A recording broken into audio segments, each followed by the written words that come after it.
Hello and welcome to Church at Home with Rachael for Tuesday, the 7th of March. I am at St. Mary's. I'm at one of my churches today. I forgot some stuff the day I was recording this and had to come out to the church, which is about a 20-minute drive from where I live in Wainwright, but it turned into an hour because I decided to take a scenic route and just checking out the cattle and some coyotes. I saw about a dozen coyotes all out playing and romping around in the sun and the snow out in the field. And I know they are vermin of the prairie, but when I was watching them, it was just there, God's creation, having fun, God's creatures having fun in God's creation. So sometimes things that seem bad aren't really that bad, but that's a topic for another day. On Sunday, I talked about racism and the need we have to rid ourselves of it. We need to get away from that. And it made me think of the reflection from Common Prayer, a liturgy for ordinary radicals from the March 3rd. And it says that on March 3rd, 1968, more than 20,000 Mexican and Chicano students walked out of Los Angeles high schools calling for an end to racist policies. The students were not allowed to speak Spanish in the classroom or to use the bathroom during lunchtime. Mexican American history was often denied, and Chicano students were advised toward menial labor instead of college. I would like to be astounded. I would like to think, no way, that's not really true. That was only 3 years before I was born. So, some people think I'm old, but that was only 54 years ago, 55 years ago. That's not ancient history. That's within people's memories, lifetime, like their living memories. Unfortunately, we also live in a world that this is becoming an increasingly big problem. A friend of ours has a couple of times been hassled because he doesn't look Canadian. Now, I don't know what Canadian looks like.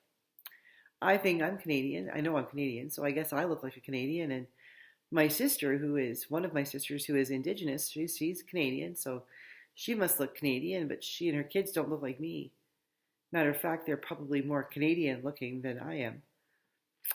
But this idea that some people have the right to determine who is worthy of being treated with respect and dignity and who is not, who has the right to live someplace and who does not, it really bothers me. It really, really does bother me.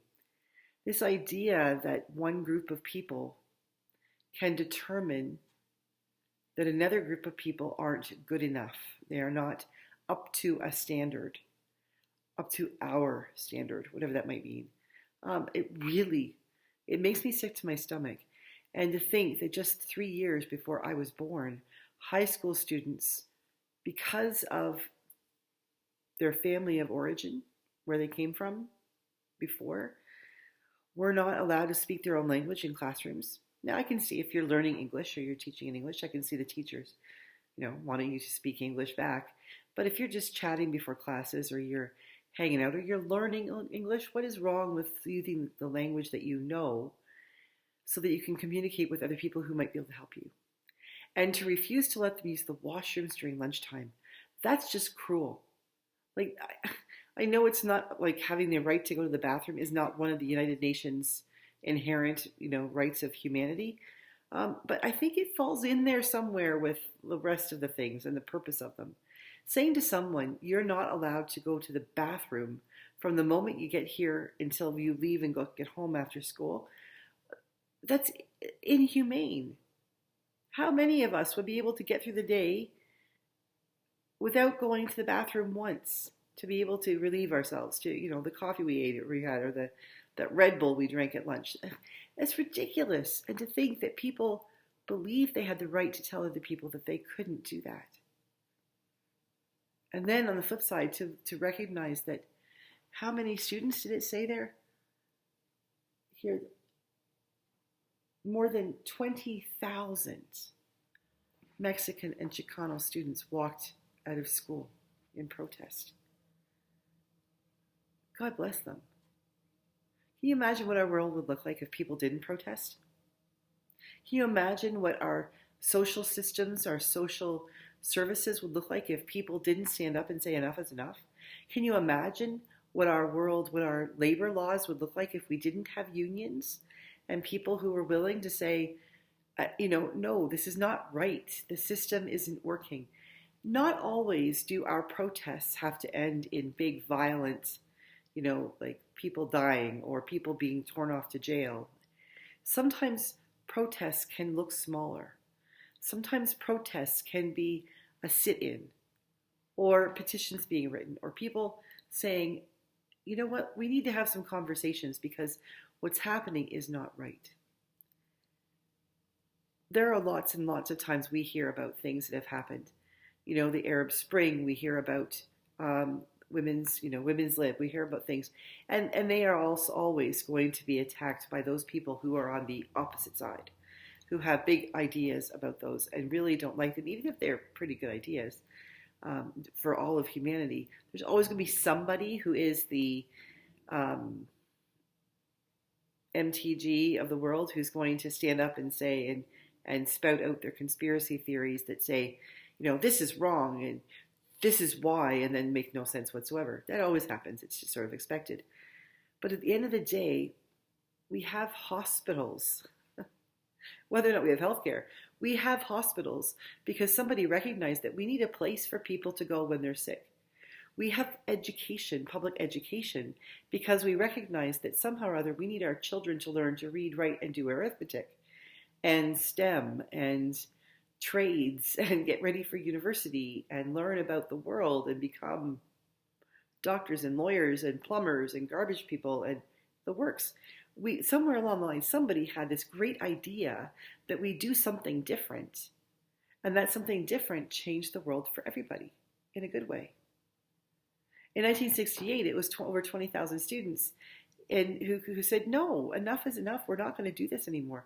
We are not going to be treated like second-class citizens or like animals. We're going to be treated like the people that we are. This, the devotional goes on to state that, have the prayer. It says, Lord, where there is injustice, unite us as your children to speak out and walk out as necessary. May all of our acts of protest be steeped in love for others. Steeped in love for others. If we are protesting something absolutely ridiculous, like how many times do we hear about somebody running for student president because we're going to have a second lunch hour or we're going to put, junk food in the vending machines. Okay, you know what? That's ridiculous. But if somebody stands up and says, you know what, we need to have a hot meal program for those kids who are coming to school hungry. And until the school board helps us or recognizes that we need those, we're going to walk out or we're going to sit in or we're going to do something to protest that. When we can find ways to protest in such a way that harm is not brought to anyone, but indeed light is shed upon a situation and hope is given and people can be treated, we encourage people and change the system so that people can be treated with dignity and respect, then we are doing God's work. Whether we're faithful Christians or not, whether we're, coming alongside Christians who are doing it, or Christians who are coming alongside secular groups who are doing it, we are doing God's work. We are taking care of God's creation and God's children. That's what we're called to do. You don't have to be faithful. You don't have to be Christian to do that. It's about looking out for your neighbor and seeing, is there a problem that I can help fix? And you know what? Problems don't get fixed if violence erupts. Problems get fixed when we are faced with, when those who are protesting are faced with violence and they say, enough. No, you are not going to scare us. We believe there is a problem. We think we have a solution, and we would like you to work with us to find it. And I know it doesn't always happen, but more often than not, you'll be surprised at how quickly you can disarm a bully if you don't respond the way they expect you to. We are all called to protest. We are all called to do something about the things we see that are wrong. We are also called to do so in a way that sheds light on the true situation and not simply shed darkness on the conversation. Whether it's racism that my friend has experienced, or that, that it's the span the Mexicans and Chicano students were experiencing in California in 1968, whether it is sexism in the workplace or people denying people their dignity simply because of their issues around or their concerns around their own sexuality. It's not right. But it also isn't right for us to lash out. It is ours to protest by walking out and doing the work of changing the system. I pray that you will look around your systems, look around your world, and find the ways that you are called to do just that. And then pray, because when you pray for the Holy Spirit to guide you, you might just find that the Holy Spirit finds you other people to work with. And when there's multiple people working together, big things can happen. God bless you as you figure out what it is that you're called to protest this day. Have a great day, and I'll see you again tomorrow for Church at Home with Rachael.